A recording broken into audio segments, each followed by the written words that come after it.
Success point Saidpur के YouTube channel में आप सभी का स्वागत है। आपने अभी तक हमारे चैनल को सब्सक्राइब नहीं किया है तो प्लीज़ सब्सक्राइब कीजिए और बेल आइकन पे क्लिक कर दीजिए। आज हम जानेंगे पाचन तंत्र के बारे में। पाचन तंत्र होता क्या है? भोजन के बड़े बड़े टुकड़ों को छोटे छोटे मॉलिक्यूल्स में ब्रेक डाउन कर लेना पाचन तंत्र कहलाता है। पाचन हमारे शरीर में 5 चरणों में होता है: अंतर्ग्रहण, पाचन, अवशोषण, स्वांगीकरण और बहिष्करण। तो पहले में आता है मुख गुहा।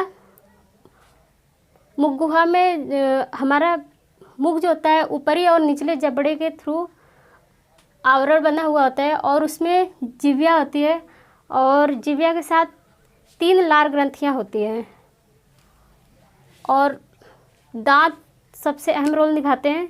दांत का काम होता है कि भोजन को छोटे छोटे टुकड़ों में विभाजित कर देना। दांत 4 टाइप के होते हैं।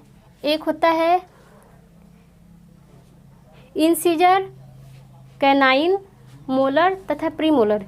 इंसीजर 8 होते हैं, कैनाइन 4 होते हैं, मोलर 8 होते हैं और प्रीमोलर 12 होते हैं। एनिमल्स के 4 टाइप के दांत होते हैं। उसमें से अगर हम दांतों का आइडेंटिफिकेशन में देखें तो कैनाइन्स होंगे तो वो मांसाहारी एनिमल्स आते हैं।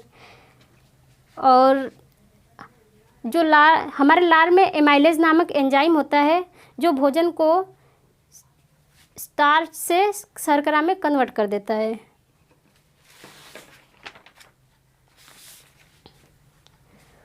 और फिर उसके बाद भोजन ग्रसनी के थ्रू आते हुए ग्रासनली में आता है और यहाँ पे पाइलोरिक वाल्व होता है जो भोजन को नियंत्रित करता है।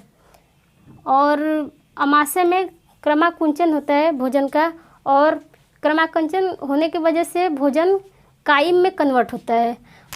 अमाशय के दीवार पे गैस्ट्रिक ग्रंथियाँ होती हैं जिसमें से गैस्ट्रिक जूस निकलते हैं।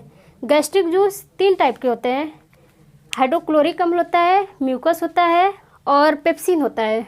हाइड्रोक्लोरिक अम्ल का मुख्य कार्य होता है कि भोजन के साथ आए हुए बाहरी बैक्टीरिया हो गए, उनको हानिकारक बैक्टीरिया, उनको मारने का काम करते हैं। और पेप्सिन प्रोटीन का डाइजेशन में हेल्प करता है और हाइड्रोक्लोरिक अम्ल म्यूकस हाइड्रोक्लोरिक अम्ल से प्रोटेक्ट करता है ताकि इसके दीवार को प्रोटेक्ट करता है।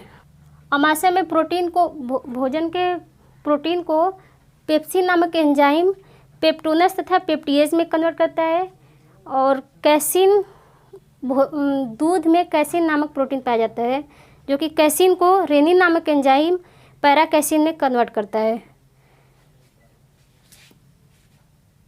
काइम बनने के बाद भोजन जब आगे की तरफ आता है तो यहाँ पे पाइलोरिक वाल्व की नियंत्रण में आते हुए आगे आता है ड्यूडेनम में और ड्यूडेनम से कनेक्टेड होता है अग्न्याशय ग्रंथि और पित्ताशय यकृत ग्रंथि, जो कि यकृत ग्रंथि में पित्ताशय होता है।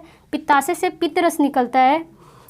पित्त रस भोजन को क्षारीय बनाता है और अग्न्याशय कार्बोहाइड्रेट का डाइजेशन करता है। 30% कार्बोहाइड्रेट का डाइजेशन एमाइलेज एंजाइम यानी हमारे लार में होता है, जबकि 70% कार्बोहाइड्रेट का डाइजेशन अग्न्याशय में होता है।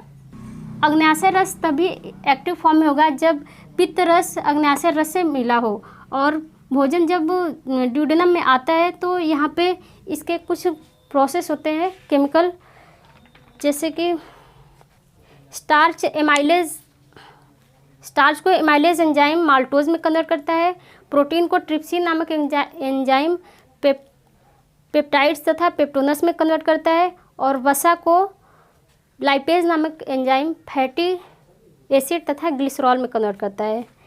लाइपेज का इमल्सीकरण वसा पर क्रिया करके इसको फैटी एसिड तथा ग्लिसरॉल में तोड़ देता है।